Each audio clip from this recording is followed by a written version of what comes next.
Bien, bonjour à tous. Je vais vous présenter rapidement mon nouvel applicatif interpolation surface. Donc j'ai choisi l'exemple d'un chantier qu'on suit actuellement avec le cabinet sur Ménil-les-Ruiz. Donc cette zone ici représente à peu près 3 km de chantier.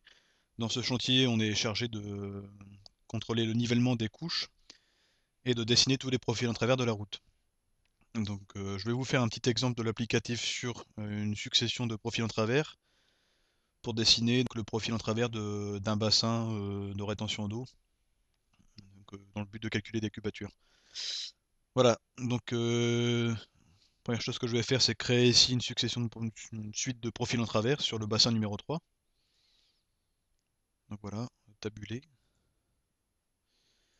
Je vais faire un profil tous les 10 mètres sur ce profil long ici. Pardon, sur celui-là.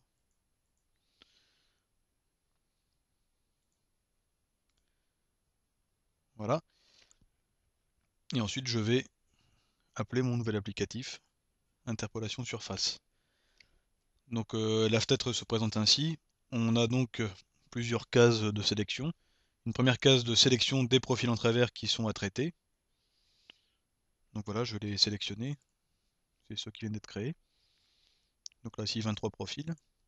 Ensuite, une case nombre de niveaux. Ça, c'est le nombre de couches qu'on va interpoler en une seule fois.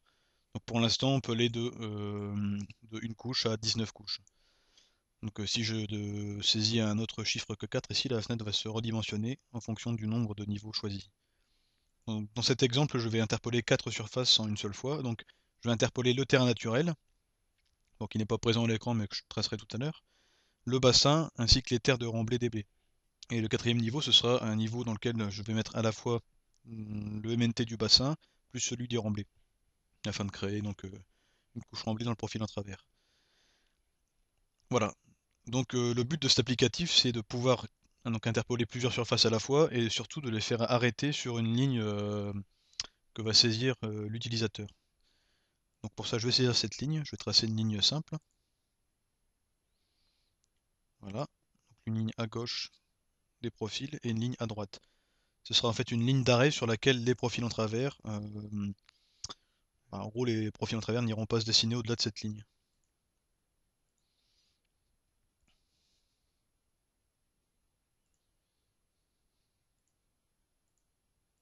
Voilà.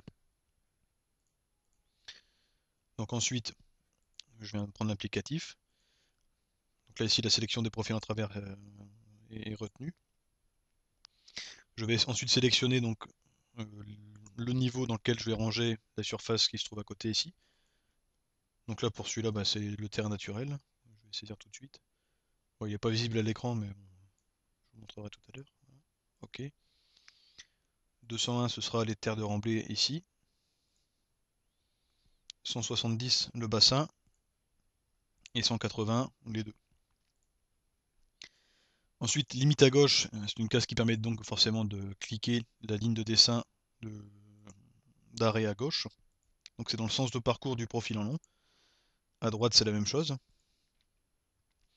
On peut aussi saisir une valeur qui va permettre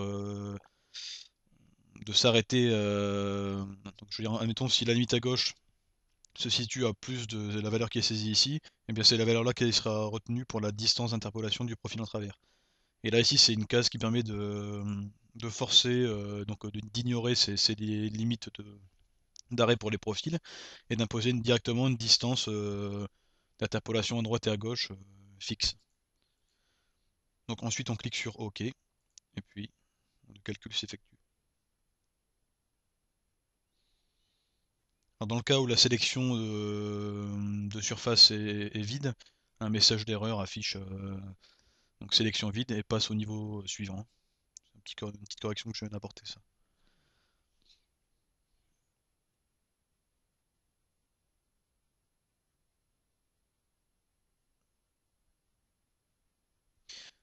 Voilà. Donc je vais tracer les profils en travers. Profil en travers positionné.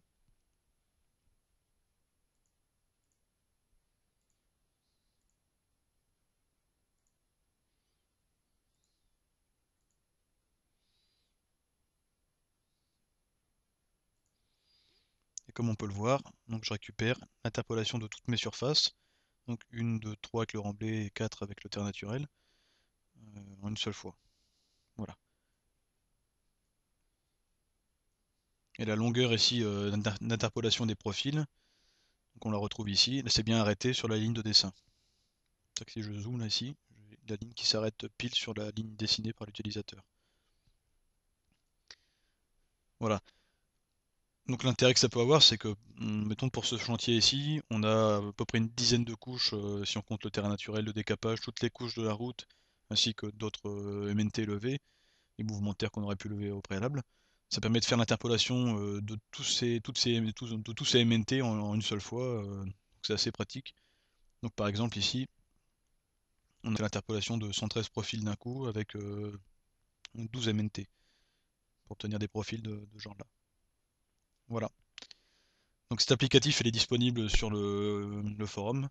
J'en ai apporté une nouvelle version où il y a quelques corrections, notamment le fait que si on a plusieurs interpolations à faire de suite, quand on relance l'applicatif, il retient donc le nombre de niveaux qui avaient été créés précédemment, puis il exporte aussi, il retient donc les niveaux dans lesquels ont été interpolées les surfaces précédemment. Et vu que les noms de sélection numérée sont fixes, ça permet de sauvegarder en quelque sorte la sélection des surfaces qui ont été créées précédemment, pareil pour les profils. Voilà, bah écoutez, merci beaucoup et à très bientôt.